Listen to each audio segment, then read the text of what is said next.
The broadcast is now starting. All attendees are in listen-only mode.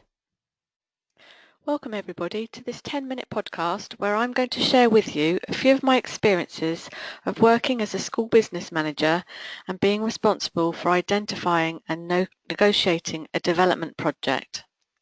To help you understand my role, I will take a few moments to describe the context of my school, as this will help you to understand the nature of my role. I'm a school business manager in a two-form entry primary academy where over 60% of the children have English as an additional language. The eligibility for free school meals is approximately 25%.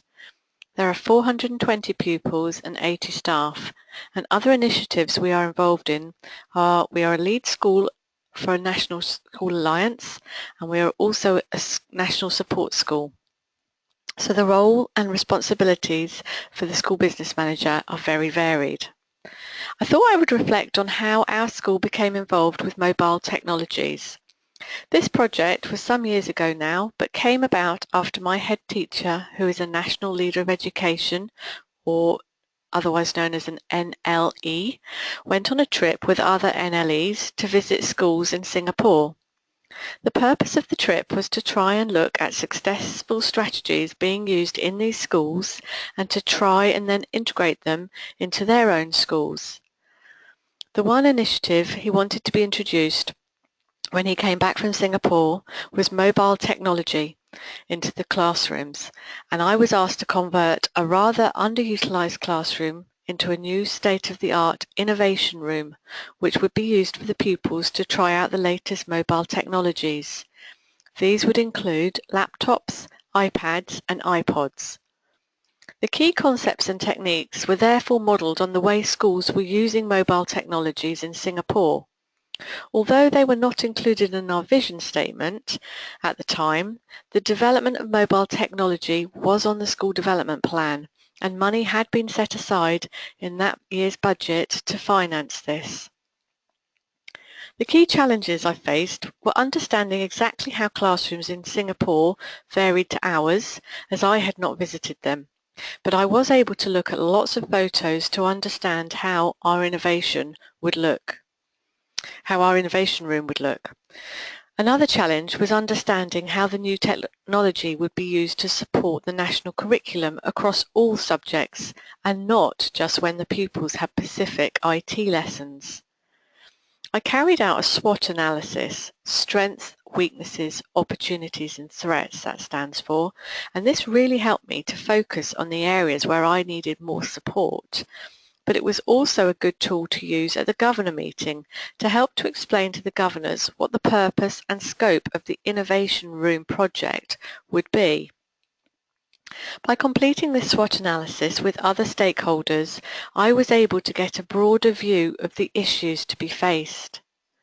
The trip to Singapore was part of a leadership development project for national leaders of education. So this was the external driver which instigated the project. It was great, as without this we would not have been influenced in the way that we were to set up our innovation room. Trying to ensure that these mobile devices could be used across the curriculum was also linked to the changes in the teaching of IT within the national curriculum, so this also made it easier to apply this concept. Before I decided what equipment to purchase, I had to carry out an analysis of the needs of the school to ascertain what our current IT provision was like. All of our equipment at the time was located in IT suites and was very much fixed in position, so there was no flexibility in, for example, if a teacher was doing a geography lesson and wanted the pupils to research something on the internet. As the lesson was geography was never going to be based in an IT suite, understandably that particular task could not happen within the geography lesson. I also had to consider the needs of the different key stages to ensure the innovation room had IT equipment suitable for all age ranges, i.e. from 4 through to 11. We had a recent Ofsted inspection, and one of the recommendations was to improve our VLE, the virtual learning environment. So I also combined this with the new Innovation Room so that pupils without access to the internet at home could come in before school and also stay after school to access RVLE. The success of the project was very dependent on securing the support of stakeholders. There was no point me deciding what I thought would be good equipment to put in the Innovation Room.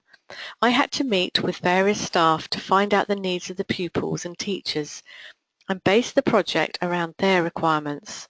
After all, they were going to be the people using the room regularly throughout the week. I also had to assess the risks of the project, and I identified these as: would the new equipment be effectively used by staff and pupils? Would staff be trained in how to use the new technology to incorporate it easily within their lesson plans? Perhaps easier for some staff than others, so there was a risk in not all staff engaging. How would we manage the physical control of the mobile devices being used across the school site? For example, if 15 iPods were to leave the Innovation Room, how would I know I was going to get 15 iPods back at the end of the day?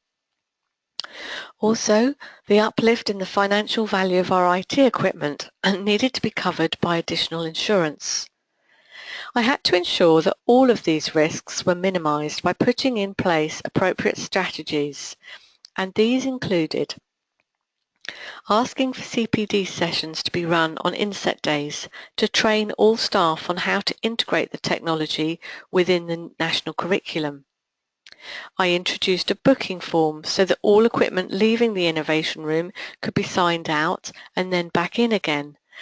In addition to this, I then needed somebody to regularly monitor the book to ensure that this process was being adhered to. It was amazing how many of the iPads would miraculously be signed out by teachers at the start of a holiday and then signed back in afterwards, but that was not acceptable, so I had to put in place a strategy to avoid this happening. I also spoke with our insurers, and we agreed that by installing metal grills on the window in the Innovation Room, that this would satisfy our insurers that we had taken all reasonable steps to protect the new equipment. It didn't look that attractive, admittedly, when the grills were closed, and there was staff resistance initially to it, and people commented that it did look like a prison cell, but it had to comply with our insurance regulations. And as soon as on a morning the grills are unlocked and pushed to the side, nobody actually teaching in the class is aware that they exist at all. I hope that this podcast has been useful to you in regards to identifying and negotiating development projects. As a school business manager, you always need to work with others on projects so that you fully understand exactly what is required to improve the teaching and learning of pupils in your school. Thank you for listening.